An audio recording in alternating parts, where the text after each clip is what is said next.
Student, आज शुरुआत करने जा रहे हैं एक्सरसाइज 6.1 यानी chapter number 6 permutation and combination class 11 की। तो देखिएगा, सबसे पहले हम बात करेंगे परम्यूटेशन क्या होता है। परम्यूटेशन एंड कॉम्बिनेशन, इन शब्दों के अर्थों को पहले समझना होगा, इसके बाद ही हम क्वेश्चनों को समझ पाएंगे और उसको सॉल्व कर पाएंगे। तो सबसे पहले मैं बात करता हूँ परम्यूटेशन क्या होता है। तो देखो, पहले मैं आपको एक डेफिनेशन लिखता हूँ, फिर एग्जांपल के साथ समझाता हूँ, आपको अच्छे समझ में आ जाएगा। बहुत इजी चैप्टर है, बहुत आसान चैप्टर है, इससे ज़्यादा आसान चैप्टर इस बुक में नहीं है। ठीक है, तो देखो परम्यूटेशन की डेफिनेशन क्या है।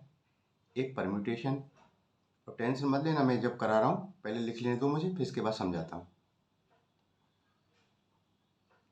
एक permutation is an arrangement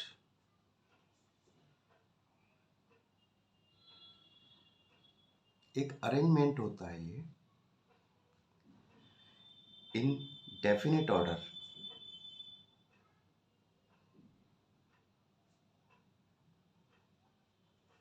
permutation क्या होता है, एक अरेंजमेंट होता है इन डेफिनेट ऑर्डर। एक डेफिनेट ऑर्डर में किसी चीज़ को, यानी किन्हीं चीज़ों को, किन्हीं वस्तुओं को अरेंजमेंट करना, उनको अरेंज करना।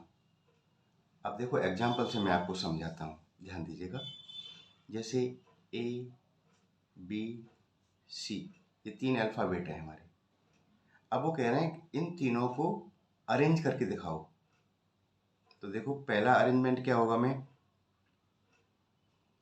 ए बी सी, ए को पहले, बी को फिर, सी को। फिर मैं क्या कर सकता हूँ, ए को बीच में ले लूँगा, बी ए सी, ये भी एक अरेंजमेंट बन गया इन तीनों अल्फ़ाबेट का। फिर ए को बाद में ले लो, बी सी ए, एक ये बन गया। ठीक है, अब क्या करेंगे, अब देखो बी को आगे ले लो इसमें, तो क्या बन जाएगा, बी ए सी, बी ए सी तो बन गया ना, तो ये हो जाएगा बी सी ए। कहने का मतलब इन्हें इधर उधर करके एक डेफिनेट ऑर्डर में सजा देना है इनको। तो इनसे कितने ऑर्डर बन जाएंगे मेरे, ये होता है परम्यूटेशन। अब देखो, एक एनसीईआरटी में बहुत अच्छा सा एग्जांपल दिया गया है, मैं उसी को आपको समझाऊंगा, फिर आपकी समझ में अच्छे से आ जाएगा। जैसे एक एग्जांपल ले लेते हैं, एनसीईआरटी का ये। एक व्यक्ति है, मानो कोई एक व्यक्ति का नाम राम है। राम के पास क्या है, राम हैज़ 3 पैंट्स, उसके पास 3 तो पैंट हैं, एंड 2 शर्ट्स, 2 क्या हैं, शर्ट हैं। अब वो ये पूछ रहे हैं कि इन्हें वो कितने प्रकार से पहन सकता है, कितनी तरह से पहन सकता है। तो देखो कैसे करेंगे इसको, पहले मैं लॉन्ग मेथड से बताऊंगा, फिर एक फंडामेंटल प्रिंसिपल काउंटिंग है, फिर उसे समझाऊंगा। बस इसके बाद एक्सरसाइज शुरू कर देते हैं। तो देखो पैंट कितनी है, 3 है ना, P1 P2 और P3, ये 3 पैंट हैं उसके पास, और शर्ट क्या है उसके पास, 2 हैं। तो देखो वो क्या कर सकता है, पैंट P1 के साथ शर्ट S1 पहन सकता है। पहन सकता है, नहीं पहन सकता है, या पैंट पहली पैंट पहन लेगा, शर्ट दूसरी पहन लेगा, एक इस तरह से अरेंज कर लेगा अपने कपड़ों को वो। ठीक है, अब वो ये भी कर सकता है कि दूसरी वाली पैंट को पहने और पहली वाली शर्ट को पहने, दूसरी वाली पैंट को, सेकंड वाली शर्ट को। कलर भी हो सकते हैं ना कि अलग अलग, मानो जी लाल रंग की है, ये पीले रंग की है। ठीक है, इस पैंट के साथ लाल रंग की पहन ली, फिर इसी पैंट के साथ पीले रंग की पहन ली, तो कॉम्बिनेशन वो बना, अरेंजमेंट बना। इसी तरह तीसरी पैंट के साथ पहली शर्ट पहन सकता है वो S1, और इस पैंट के साथ दूसरी वाली शर्ट पहन सकता है। तो देखो किस तरह से कितने हमारे अरेंजमेंट बने, P1 S1, यानी पहली पैंट और पहली शर्ट पहन सकता है वो एक दिन। तो दूसरे दिन वो क्या पहन सकता है, पैंट तो पहली वाली पहन लेगा, शर्ट दूसरी वाली डाल लेगा दूसरे कलर की। ठीक है, फिर नेक्स्ट डे क्या कर सकता है, वो दूसरी वाली पैंट निकालेगा वो, कि भाई ये तो मैली हो गई, ये गंदी हो गई है, सेकंड वाली ले लेते हैं। तो दूसरे नंबर की पैंट उसने ले ली और शर्ट पहली वाली ले ली, ये भी कॉम्बिनेशन बनना है उसका। दूसरा, पैंट सेकंड वाली है और शर्ट दूसरी वाली है, एक ये भी बना पहन के जा सकता है वो। इसमें देखिएगा पैंट, तीसरी वाली पैंट आ गई, अब तीसरी वाली पैंट, पैंट तीसरी और शर्ट पहली, पैंट तीसरी और शर्ट दूसरी। इसी तरह से तो पहन सकता है। तो कितनी तरह से पहनना है? 1 2 3 4 5 6। इसके कितने अरेंजमेंट बने, कितने ऑर्डर बने? 6 बने, ठीक है ना। तो देखो इसको कैसे समझें आप। देखो मैं बताता हूँ। आप पैंट्स कितनी है उसके पास? 3 है ना। तो pant can be wear in, कितनी? 3 पैंट है ना, उन्हें 3 प्रकार से तो पहन सकता है, 3 वेज से, ठीक है। और shirts can be wear in, shirt कितनी है? 2 है, तो उन्हें 2 तरह कैसे पहन सकता है, 2 वेज। तो टोटल नंबर ऑफ वेज क्या हुए? कितने कितने अरेंजमेंट बनाए हमने, कितने कॉम्बिनेशन बने इसके, इनका मल्टीप्लाई हो जाता 3 इंटू 6 हमारे ऑर्डर बने, ठीक है। यानी 6 तरीके से उनको वो पहन सकता है। देखो 6, यही 6 तो हैं, 1 2 3 4 5 6। तो ये जो मेरा है, इतना लंबा तो हम करेंगे नहीं, मानो ऐसे आता है एग्जाम में, तो इतना बड़ा तो हम करेंगे नहीं। तो इस तरह से पैंट कितनी है? 3 है, तो 3 तरह से पहन लिया उसने। शर्ट है 2 है, तो 2 तरह से पहन लिया। तो टोटल नंबर ऑफ वेज क्या पहनने का, उसका तरीका क्या रहेगा? 6 प्रकार से पहन सकता है उसको वो। तो ये कहलाता है आपका फंडामेंटल प्रिंसिपल ऑफ काउंटिंग। इसे क्या बोलते हैं? फंडामेंटल, दिखाई दे रहा है, फंडामेंटल प्रिंसिपल ऑफ काउंटिंग, इसी को बोलते हैं फंडामेंटल प्रिंसिपल ऑफ काउंटिंग। बहुत इंपॉर्टेंट है, पूरी एक्सरसाइज में इसका इस्तेमाल होगा, कोई दिक्कत नहीं आएगी। बहुत मतलब बहुत ही इसका छोटा कॉन्सेप्ट है, मैंने आपको बता दिया है। और देखो अब सीधा इसके मैं क्वेश्चनों पे करता हूँ, मैं समझाता भी जाऊँगा आपको, इसमें और ज़्यादा कोई खास चीज़ नहीं है, ठीक है। तो एक्सरसाइज शुरू कर रहे हैं हम 6.1, देखिएगा ध्यान से।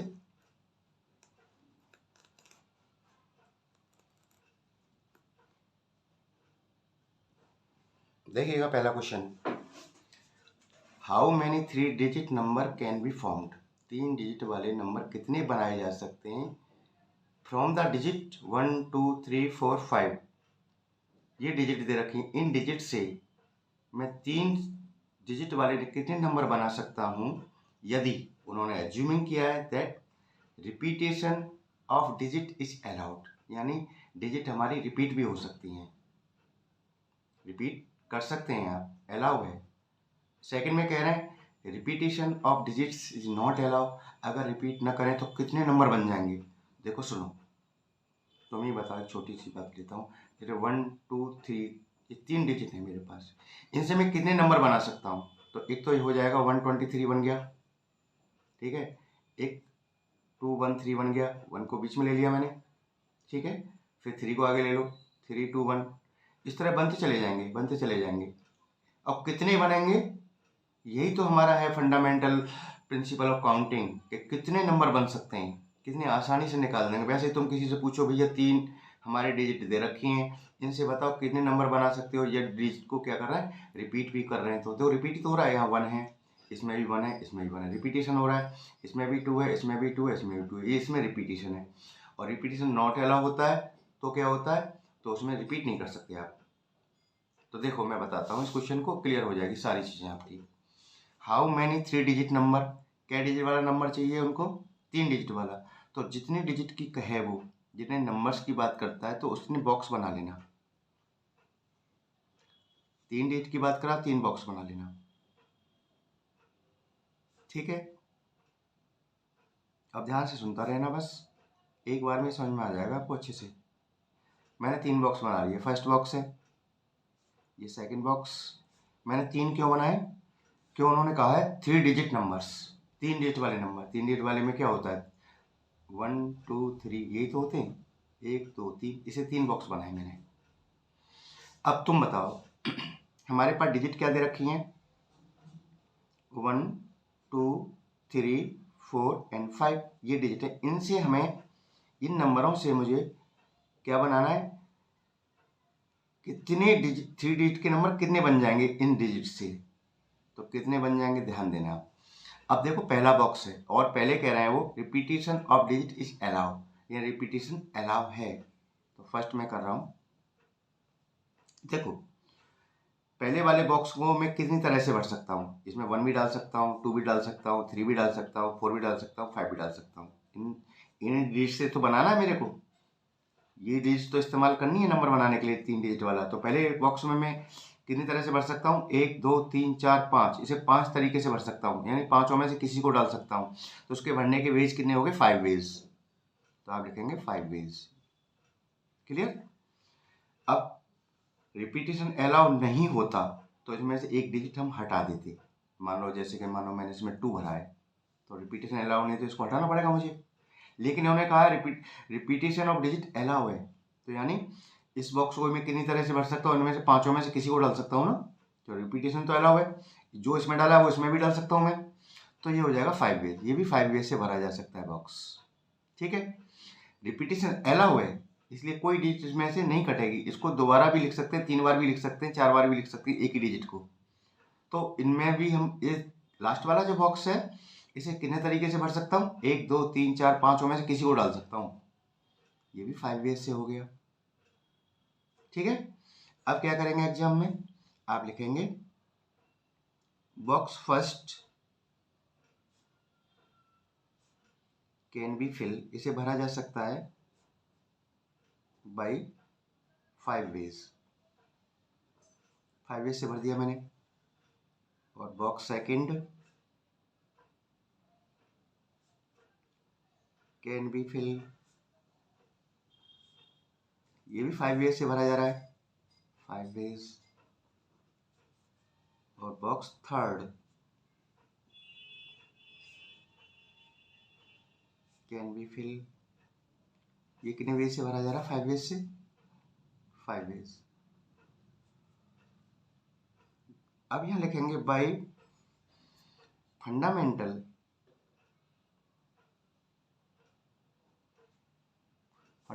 Principal of counting. Fundamental principal counting मेरा क्या कहता है कि टोटल नंबर वेज निकाले हम, टोटल नंबर ऑफ वेज, तो क्या करते हैं इनका मल्टीप्लाई कर देते हैं, यानी 5 मल्टीप्लाई 5 मल्टीप्लाई 5 कितना हो जाएगा 125। इतने नंबर में 3 डिजिट के बना सकता हूं इन डिजिट से, 125 नंबर बन जाएंगे वे। ठीक है, ये इसका आंसर है फर्स्ट वाले का। उम्मीद है समझ में आ गया होगा। ठीक है, अब ध्यान देना है इसमें, आगे उन्होंने सेकंड में पूछा, कहा है repetition of digit is not allowed, repetition allowed नहीं होगा तब क्या करेंगे, ध्यान देना है इसको, इस पे गौर से। सेकंड वाला मैं कर रहा हूं यहीं पे, 3 डिजिट के नंबर बनाने हैं तो 3 बॉक्स बना लेना, और किन किन डिजिटों को फिल करना है मुझे, 1 2 3 4 5, यही तो दे रखी है, इन्हीं को तो फिल करना है मुझे इसमें। लेकिन अब रिपीट नहीं हो सकती कोई भी डिजिट दोबारा से। तो ये फर्स्ट बॉक्स है, ये सेकंड बॉक्स, ये थर्ड बॉक्स। अब तुम बताओ इस पहले वाले बॉक्स को मैं कितने तरीके से भर सकता हूँ, इसको तो मैं 5 तरीके से भर सकता हूँ, 5 डिजिट है, इसमें 1 भी लिख सकता हूँ, इसमें 2 भी लिख सकता हूँ, 3 भी लिख सकता हूँ, 4 भी लिख सकता हूँ, 5 भी लिख सकता हूँ, इसमें तो कोई मेरे पास वही नहीं है, कोई रिस्ट्रिक्शन नहीं है कि क्यों भाई आपने E1 क्यों डाला। तो इसमें मैंने मान लो इसे 5 तरीके से भर सकता हूँ, 5 वेज, या वेज लिख लेना। ठीक है, अब देखो सपोज करो मैंने इसमें 2 डाला, कुछ तो लिखा होगा, या 1 डाला या 3 डाला 4 डाला, जिसको डाला उसको एक कांटा लगा दो, मानो जैसे मैंने मान लो 2 डाला है इसमें, तो अब ये तो रिपीट होगी नहीं, इसको तो मैं ले नहीं सकता, क्यों उन्होंने बोल दिया रिपीट नहीं होनी चाहिए, यानी 2 अगर डाल दिया आपने तो 2 इसमें अब इसमें नहीं आएगा। तब इस बॉक्स को कितनी तरीके से भर सकता हूँ, तो देखो कितनी डिजिट बची है मेरे पास, 1 2 3 4, इसे 4 प्रकार से भर सकता हूँ, 4 वेज। अब मान लो सपोज करो मैंने इसमें 4 डाला या 5 डाला, कुछ तो डाला होगा ना कोई इनमें से, चारों में से, मान लो जैसे मैंने 5 डाला हो तो 5 पे कांटा लगा दो, ये नहीं भरा जाएगा क्योंकि रिपीट नहीं हो सकता ना। तो अब कितने बचते हैं, 1 2 3, 3 डिजिट बचती हैं, तो इसे कितने प्रकार से भर सकता हूँ मैं, 3 वेज से। हो गया, बहुत आसान है। तो आप कैसे करेंगे वहाँ पे एग्जाम में, आप लिखेंगे फर्स्ट बॉक्स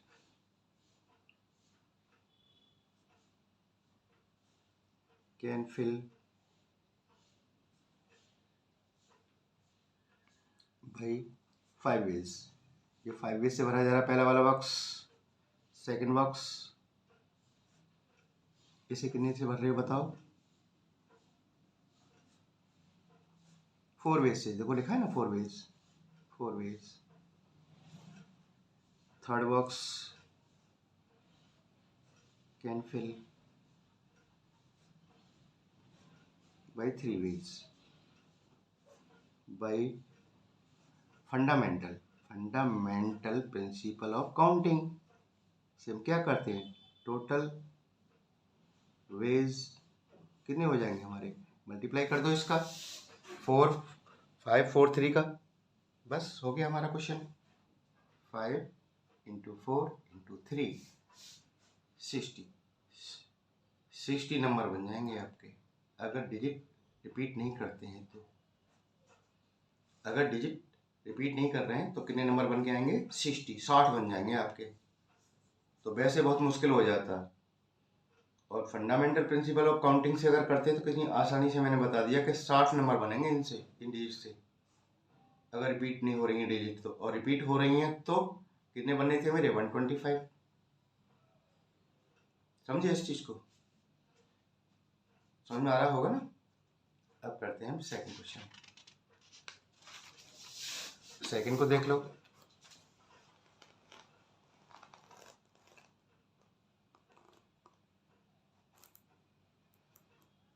ठीक है, अब देखो उन्होंने बोला सेकंड में, how many 3 digit even number can be formed from the digit 1 2 3 4 5 6। ये डिजिट दे रखी हैं और इनसे मुझे क्या बनाना है, और उन्होंने बोला है if the digit can be repeated, यानी डिजिट रिपीट कर सकते हैं आप, रिपीट कर सकते हैं यानी दोबारा से लिख सकते हैं डिजिट को, अगर इस्तेमाल आपने कहीं भी कर दिया तो उसको दूसरी जगह भी कर सकते हैं आप। और कितने डिजिट का मांग रहा है, 3 डिजिट इवन नंबर, तो जितने डिजिट की मांग रहा है तो उसके बॉक्स बना लो, सबसे पहले ये काम किया करो। 3 डिजिट का मांग रहा है तो 3 बॉक्स बनाओ सबसे पहले।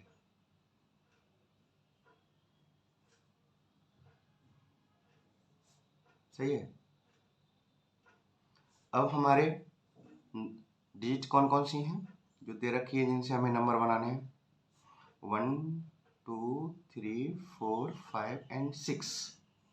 अब देखो उन्होंने कहा कि इवन नंबर चाहिए, 3 डिजिट वाले इवन नंबर। और इवन नंबर क्या होते हैं, देखो ध्यान देना मैं जो बताने जा रहा हूं इस चीज को, इनमें से जो उसके यूनिट डिजिट पर इवन नंबर होगा तभी वो इवन नंबर माना जाता है। जैसे ध्यान देना, जैसे इवन है 4, ये है 6, अगर मैंने इधर यूनिट वाली जगह पर यानी इकाई वाली जगह पर मैंने ऑड डाल दिया तो ये ऑड नंबर बन जाएगा।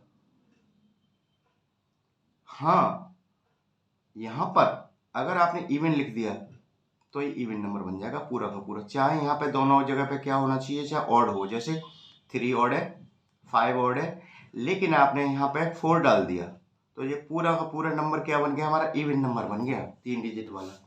यानी उसके लास्ट वाली डिजिट कैसी होनी चाहिए, मेरी इवन होनी चाहिए, इसको ध्यान रखना होगा, तभी इवन नंबर बनेगा। आपने यहाँ पे इवन डाल दिया हो, इधर इवन डाल दिया हो, अगर इधर ऑड डाल दिया ना तो पूरा नंबर 3 डिजिट वाला कैसा हो जाएगा, ऑड नंबर बन जाएगा। यानी इकाई वाली जगह पर यानी यूनिट वाली जगह पर आपको इवन नंबर देना ही पड़ेगा। समझ गए इस चीज को, ये ध्यान रखना होगा इस क्वेश्चन में। इवन नंबर बना रहे हैं तो लास्ट में कितना होना चाहिए, या तो 2 आना चाहिए, या 4 आना चाहिए, या 6 आना चाहिए, यही तो है इसमें इवन। तो देखो इसमें इवन कौन कौन से हैं, 2 है एक, तो एक 4 है, और एक क्या है 6 है, यही तो है इवन इसमें जो डिजिट मुझे दे रखी हैं। अब लास्ट वाले बॉक्स में यही डिजिट, इनमें डिजिट में से कोई डिजिट आनी चाहिए तभी इवन बनेगा, वरना बनेगा नहीं। तो इस बॉक्स को मैं कितनी तरह से भर सकता हूँ, या तो इसमें 2 लिख सकता हूँ, या 4 लिख सकता हूँ, या 6 लिख सकता हूँ। तो इसे कितनी तरीके से भर सकता हूँ, 1 2 3, इसे 3 प्रकार से भर सकता हूँ, 3 वेज। ठीक है, क्लियर हो गई बात। तो इवन बन जाएगा ना मेरा। अब उन्होंने बोला digit can be repeated, digit repeat हो सकती हैं। तो बताओ इस बॉक्स को मैं कितनी तरह से भर सकता हूँ, रिपीट हो सकती है, यानी ये भी कर लेंगे शामिल। ऐसा नहीं है कि 2 4 6 यहाँ पे हमने भर दिया तो इनको न लें। उन्होंने बोला है कि रिपीट कर सकते हो भैया आप। तो 1 2 3 4 5 6, इसे 6 तरीके से भर सकता हूँ मैं इसको, समझ गए। 1 2 3 4 5 6, 6 वेज। और सेकंड वाले बॉक्स को भी 6 वे से भर सकता हूँ, जो रिपीट अलाउ है ना, डिजिट हम रिपीट कर सकते हैं, तो ये भी 6 वे से भर जाएगा। कोई सा भी डाल दो इसमें 6 में से। ये बात समझ में आ गई तो समझ लो क्वेश्चन आपकी समझ में आ गया, ठीक है। तो आप कैसे करेंगे, लिखेंगे कैसे एग्जाम में। ये फर्स्ट बॉक्स है, ये सेकंड है और ये थर्ड है। आप लिखेंगे first box can fill by 6 ways, second box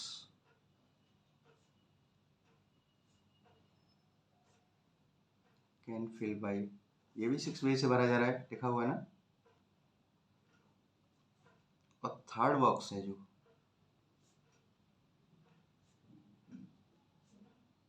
can fill by, ये कितने 3 वे से भरा जा रहा है, क्योंकि इवन बनाना था ना। और इवन नंबर हमारे क्या हैं 1 2 3 हैं, तो ये 3 तरह से तो भरा जाएगा। Bye fundamental principle of counting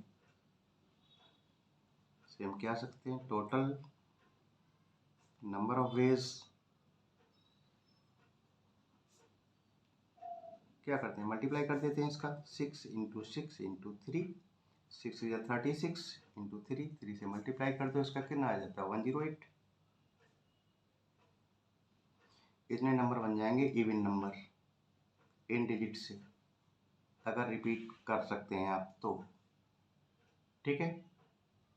question समझ में आ गया, मुझे उम्मीद है अच्छे से समझ में आया होगा। मैंने पूरी कोशिश की समझाने की आपको। अब करते हैं क्वेश्चन नंबर 3। क्वेश्चन नंबर 3 को देख लीजिएगा।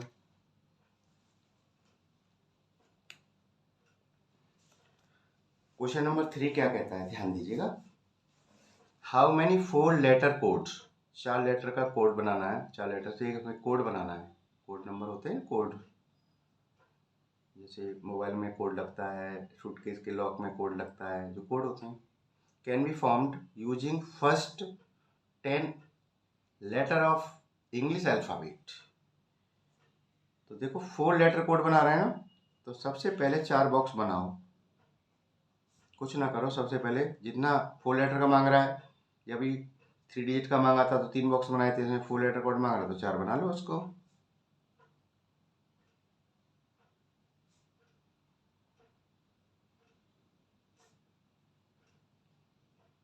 अब देखो first 10 letter of English alphabet, ABCD के जो 10 अल्फ़ाबेट है ना, पहले वाले स्टार्टिंग के, उन्हें लिख लो पहले, तो वही तो कह रहे हैं। तो देखो ABCDEFGHIJ,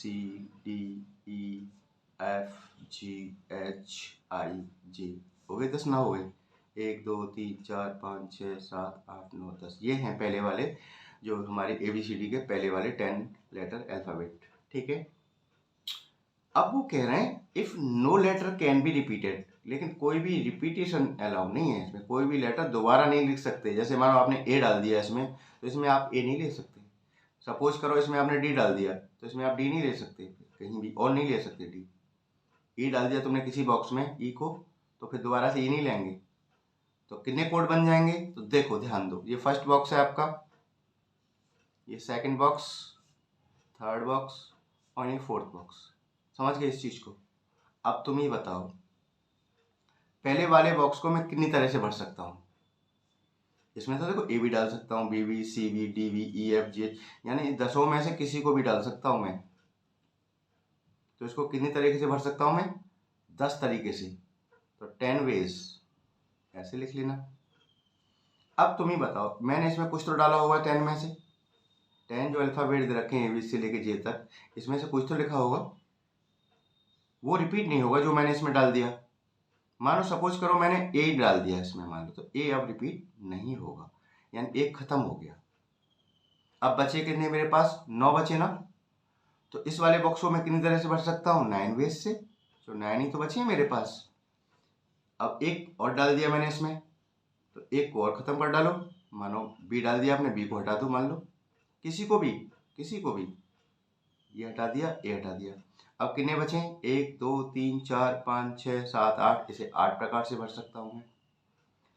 अब रिपीट नहीं हो सकता है तो एक को और हटा दो, मानो सी को हटा दिया मैंने, कितने बचेंगे, 7 प्रकार के। 7 ही तो बचे, इसे 7 वेज से भर सकता हूँ मैं। 7 में से जो बचे हैं उनमें से किसी को डाल सकता हूँ यहाँ। समझ गए। अब बस लैंग्वेज को लिख लो, बहुत आसान है अब तो आपके लिए। आप लिख सकते हो फर्स्ट बॉक्स, कैन फिल भरा जा सकता है बाई 10 वेज, 10 प्रकार से भरा जा सकता है। Second box,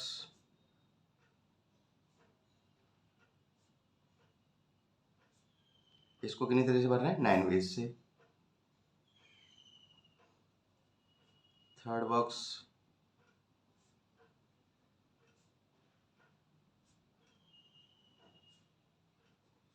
eight ways. Fourth box है आपका, उसे कितनी प्रकार से भर रहा हूँ मैं, 7 वेज से। फिल बाई 7 वेज, ठीक है। By principle, fundamental principle of counting.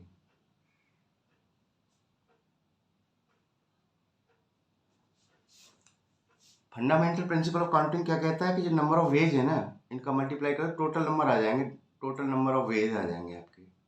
तो आप लिखेंगे टोटल नंबर ऑफ वेज, कितने प्रकार से हम बना सकते हैं, तो 9 मल्टीप्लाई, 9 क्यों, 10 है ना, पहले सबसे पहले 10 है, फिर 9 है, फिर 8 है, फिर 7 है, यानी 10 मल्टीप्लाई 9 मल्टीप्लाई 8 मल्टीप्लाई 7, यही तो करेंगे। मल्टीप्लाई कर लो, आसान है, 5040। इतने कोड बन सकते हैं 5040। और वैसे अगर आपसे कोई कहता ना तो लिखते लिखते बावले हो जाओगे कि पहले ए डाला, फिर बी सी डाला, डी डाला, ऐसे कोड बनाते बनाते 5040 निकालना मुश्किल है। मुश्किल ही नामुमकिन लगता, दिमाग घूम जाएगा, 2 दिन लगे रहोगे। लेकिन हमारा फंडामेंटल प्रिंसिपल काउंटिंग की मदद से मैंने आसानी से निकाल दिया। यही तो है परम्यूटेशन। अब परम्यूटेशन समझ गए ना, इसमें क्या होता है, अरेंजमेंट है इनका, क्या है, अरेंजमेंट, एक डेफिनेट ऑर्डर में। सही है, चलिए अच्छी बात है। अब करते हैं हम 4 की तरफ अपना रुख। क्वेश्चन नंबर 4 देखिएगा। क्वेश्चन नंबर 4 क्या कहता है, उसको पहले रीड करें। How many 5 digit telephone number, 5 digit telephone number, 5 digit वाला telephone number can be constructed, बनाया जा सकता है, यूजिंग द डिजिट, किसका, कौन सी डिजिट का यूज करना है, 0 to 9, 0 से लेकर 9 तक। इफ ईच नंबर स्टार्ट, यदि प्रत्येक नंबर, टेलीफोन नंबर स्टार्ट होना चाहिए किसके साथ, विद 67 आगे लगना चाहिए सभी नंबरों में, ये नंबर सबसे आगे रहना चाहिए सभी नंबरों में, कह रहा है वो।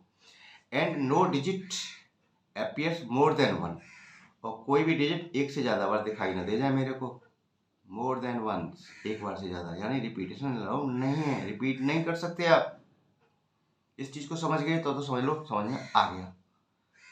चलो सॉल्व करते हैं इसको, कोई दिक्कत मत लो।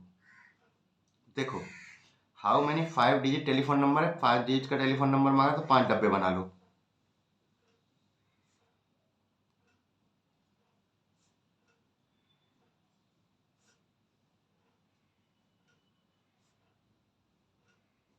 समझ में आ गई, 5 डब्बे बना लिए मैंने, कोई दिक्कत नहीं है। अब वो कह रहा है कि ईच नंबर, प्रत्येक नंबर स्टार्ट होना चाहिए किससे, 67 से। 67 सभी में आना चाहिए, तो लो 67 तो भाई स्टार्टिंग में आना ही आना है। जैसे हमारा इंडिया का क्या आता है 91 से आता नहीं आता है, +91 देखा होगा हर टेलीफोन नंबर के आगे लगा रहता है, फिर आपका नंबर जो भी हो 8171 जो भी होता है डॉट डॉट डॉट। तो ये क्या कोड है, ठीक है। तो 67 सभी में आना है, तो हमारी पहली डिजिट कौन कौन सी इस्तेमाल करनी है, 0 to 9। तो 0 to 9 लिख लो पहले। 0 to 9 कौन सी होती है, 0 हो गई, 1 2 3 4 5 6 7 8 9, ये डिजिट है मेरी, इनका इस्तेमाल करते हुए मुझे टेलीफोन नंबर बनाने हैं। बात समझ गए, ठीक है। अब देखो ध्यान देते रहना, हम कितने टेलीफोन नंबर बना सकते हैं। तो सबसे पहले आपको ये बताऊं मैं आपको कि ये तो आना ही आना है, इसमें से ये तो हट गई हूँ मान लो, क्योंकि 6 और 7 तो पहले ही आ गया ना। ये डिजिट दोबारा नहीं आ सकती, उन्होंने बोला है कि no digit appears more than once, कोई भी डिजिट एक बार से मुझे अधिक दिखाई नहीं दे जाए। तो 6 7 तो आ गया, तो 6 और 7 को तो हटा दो यहाँ से, ये तो हट गई, ये तो आएंगी नहीं, उन्होंने बोल दिया साफ साफ, सही है। अब इस वाले बॉक्स को, first box, second box and third box, इनका तो परमानेंट काम हो गया खत्म। अब इस फर्स्ट वाले बॉक्स को मैं किन्हीं तरह से भर सकता हूँ, तुम ही बताओ कितनी डिजिट बचती हैं, 1 2 3 4 5 6 7 8, 8 ही तो बची है ना। तो इसे 8 प्रकार से भर सकता हूँ, 8 वेज, क्लियर। अब रिपीटेशन अलाउ है ही नहीं इसमें, तो यानी एक डिजिट को हटा दो, इसमें से किसी को भी हटा दो, ऐसा नहीं है कि मैंने इसी को क्यों हटाया, किसी को हटा दो, मान लो 4 को हटा दिया मैंने। अब इस बॉक्स के लिए कितनी डिजिट बची हैं, 1 2 3 4 5 6 7 बची हैं, तो इसको कितने प्रकार से भर सकता हूँ, 7 वेज से, ठीक है। अब एक डिजिट और मैंने भर दी इसमें, तो एक और हटा दो, किसी को भी हटा दो, लो इसको हटा दो। अब क्या बची हैं, 1 2 3 4 5 6 ही तो बची हैं, तो इसे 6 वेज से भर सकता हूँ, ठीक है। बस अब वही लिख देंगे लैंग्वेज को, इसको फर्स्ट बॉक्स,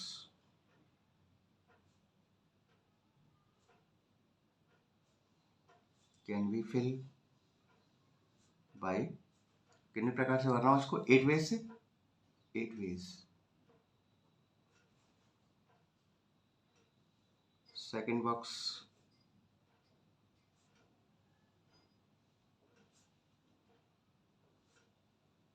इसे 7 वेज से भर रहा हूँ, सेकंड वाले को 7 वेज से तो भर रहा हूँ इसको।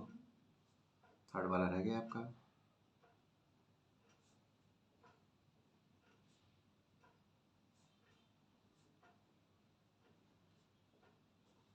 कितने प्रकार से, 6 वेज से।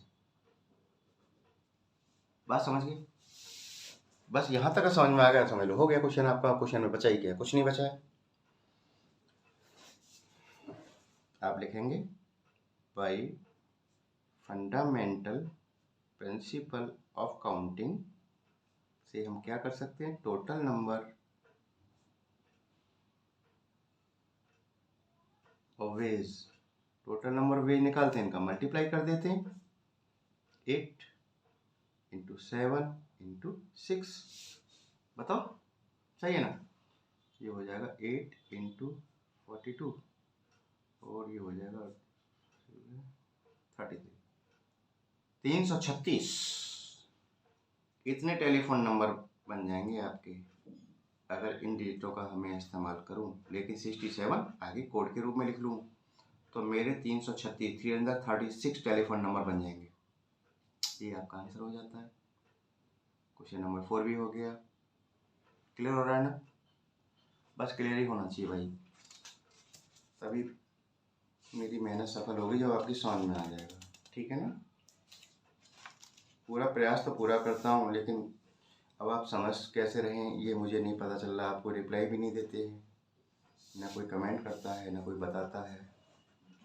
चलिए अब क्वेश्चन नंबर 5 देख लेते हैं। 5 क्वेश्चन क्या कह रहा है आप रीड कर सकते हैं, आपके सामने है स्क्रीन पे, या अपने साथ बुक रखा करो, है ना, बुक में रीड कर लिया करो। क्वेश्चन को रीड जरूर किया करो। मैं सबसे कहता हूँ कि जब तक रीड नहीं करोगे आपके समझ में कुछ नहीं आने वाला है। रीड बहुत जरूरी है करना क्वेश्चन को, उससे रीड करने से ये पता चल जाता है कि क्वेश्चन में आकर दे क्या रखा है मुझे। तो देखो क्वेश्चन 5 क्या कह रहा है, एक कॉइन, एक सिक्का है, इज टॉस्ड 3 टाइम, जो 3 बार उछाला जाता है जी, ठीक है। And the outcomes are recorded, और जो आउटकम्स आते हैं उनका जो रिजल्ट आता है उसे रिकॉर्ड किया जा रहा है। How many possible outcomes are दिया, तो कितने प्रकार के मतलब आउटकम्स पॉसिबल है। तो देखो एक सिक्के को 3 बार उछाला जा रहा है, 3 बॉक्स बना लो, कुछ मत सोचो, 3 बॉक्स बना लिए मैंने।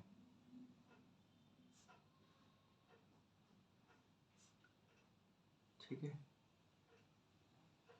अब देखो ये फर्स्ट बॉक्स है, ये सेकंड है, ये थर्ड है, सही है। अब कोई भी सिक्का जब मैं उछालता हूँ, आपने देखा होगा सिक्का जब उछालते हैं, सिक्के पे 2 ही पहलू होते हैं उसके, हेड एंड टेल, और तो कोई होता नहीं तीसरा। भाई सिक्के को उछालेंगे, जब गिरेगा जमीन पे या तो हेड आएगा या टेल आएगा, ठीक है ना, या तो हेड होगा या टेल होगा, यही तो होगा आउटकम एक बार उछालने पे। तो मानो पहला सिक्का उछाला, तो इसमें क्या कितने प्रकार से आ सकता है, या तो हेड आ सकता है या टेल आ सकता है, तो 2 प्रकार हो गए इसमें, तो 2 वेज लिख दो इसको, 2 ही तो आउटकम्स आ रहे हैं पहली बार उछालने पर। दूसरी बार उछाला तब भी 2 ही वेज आएंगे, कोई तीसरा तो आ नहीं सकता भैया, वैसे या हेड आएगा या टेल आएगा। इसमें भी थर्ड वाले में तीसरी बार उछाला तब हेड आएगा टेल आएगा, ये भी 2 प्रकार से भरा जा सकता है ये मेरा बॉक्स। बस, तो आप लिख दीजिए इसे लैंग्वेज में, इन फर्स्ट अटेम्प्ट, पहले जब उछाला हमने,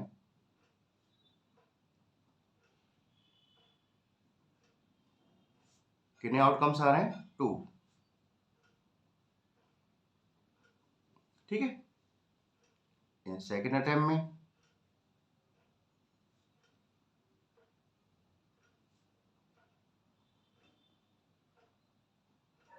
सेकेंड अटेम्प्ट में कितने आ रहे हैं, 2 ही आ रहे हैं ना, 2 आउटकम या 2 वेज, कुछ भी लिख लो।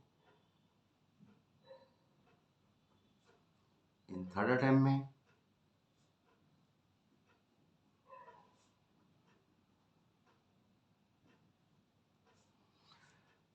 वो भी 2 आउटकम आ रहे हैं।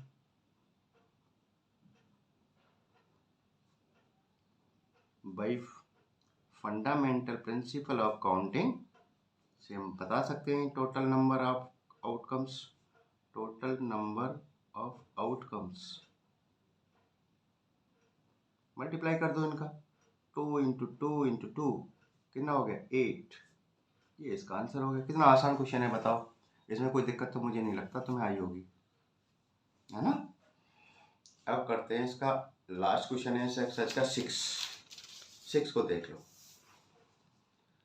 देखो ध्यान देना है, इसमें लास्ट क्वेश्चन है एक्सरसाइज का। गिवन 5 फ्लैग, 5 झंडे दे रखे हैं ऑफ डिफरेंट कलर, 5 झंडे हैं। ये मान लो रेड कलर का है पहला, दूसरा है येलो कलर का है, तीसरा वाला है ब्लू कलर का है, चौथा है ऑरेंज कलर का है, पांचवा भी कोई ले लो कलर, ग्रीन ले लो। ये 5 झंडे हैं मेरे पास, 5 फ्लैग्स बोला उन्होंने, डिफरेंट कलर के हैं, red yellow blue orange green, ठीक है। How many different signals can be generated, कितने प्रकार के विभिन्न सिग्नल्स जनरेट किए जा सकते हैं, बनाए जा सकते हैं। इन ईच सिग्नल, प्रत्येक सिग्नल में requires the use of 2 flags, प्रत्येक सिग्नल में केवल 2 झंडों का मैं इस्तेमाल करूं, केवल कितने इस्तेमाल करें, use 2 flags, 1 below the other, एक जो है झंडा किसके नीचे, दूसरे के नीचे, यानी इस तरह से वो बनाना चाह रहे हैं सिग्नल।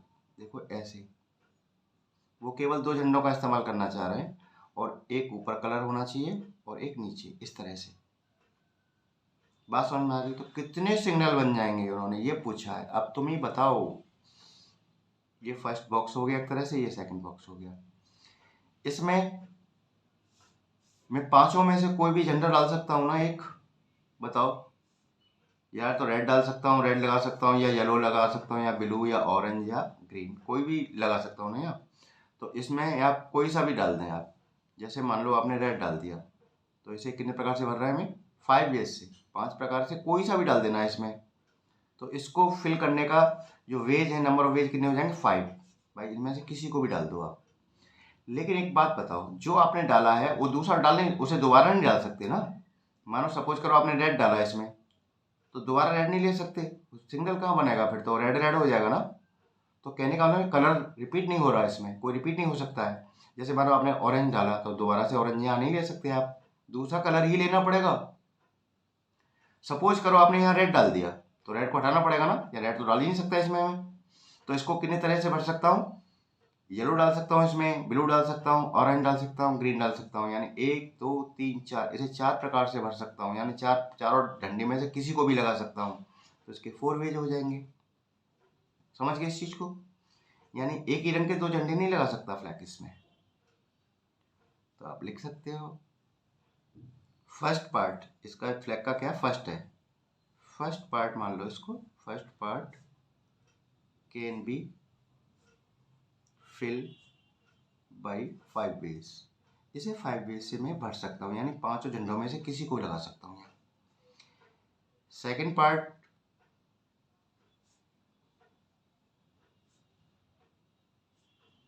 कैन बी फिल, इसे कितने प्रकार से कर रहा हूँ मैं, फिल कर रहा हूँ 4 वेज से, by fundamental principle of counting से हम क्या कर सकते हैं, टोटल नंबर ऑफ अरेंजमेंट लिख सकते हो, या टोटल नंबर ऑफ वेज लिख सकते हो, कुछ भी लिख दो यहाँ। टोटल नंबर ऑफ सिग्नल लिख दो, टोटल नंबर ऑफ सिग्नल कितने बन जाएंगे सिग्नल, इनका मल्टीप्लाई कर दो, 5 × 4 20 सिग्नल बन जाएंगे सब इन झंडों से। देखो इसका इस्तेमाल यूज कहाँ हो रहा है, परम्यूटेशन का, समझ में आ गया ना। परम्यूटेशन का बहुत इस्तेमाल होता है आम जिंदगी में भी। हमने बता दिए 5 झंडे हैं और ऐसे ऐसे सिग्नल बनाना है, तो तुरंत बता देगा आप में से अब तो कोई भी कि 20 झंडे 20 सिग्नल बन जाएंगे भैया ऐसे। वैसे नहीं बताओगे, पहले तो लगा लगा के देखोगे, दिमाग घूम जाएगा पूरा, लेकिन इस वाले आपके फंडामेंटल प्रिंसिपल ऑफ काउंटिंग से करेंगे आप तो तुरंत हो जाएगा, ज़रा सा भी टाइम नहीं लगेगा। तो एक्सरसाइज पूरी हो गई, ठीक है, समझ में आ गया होगा। Thank you.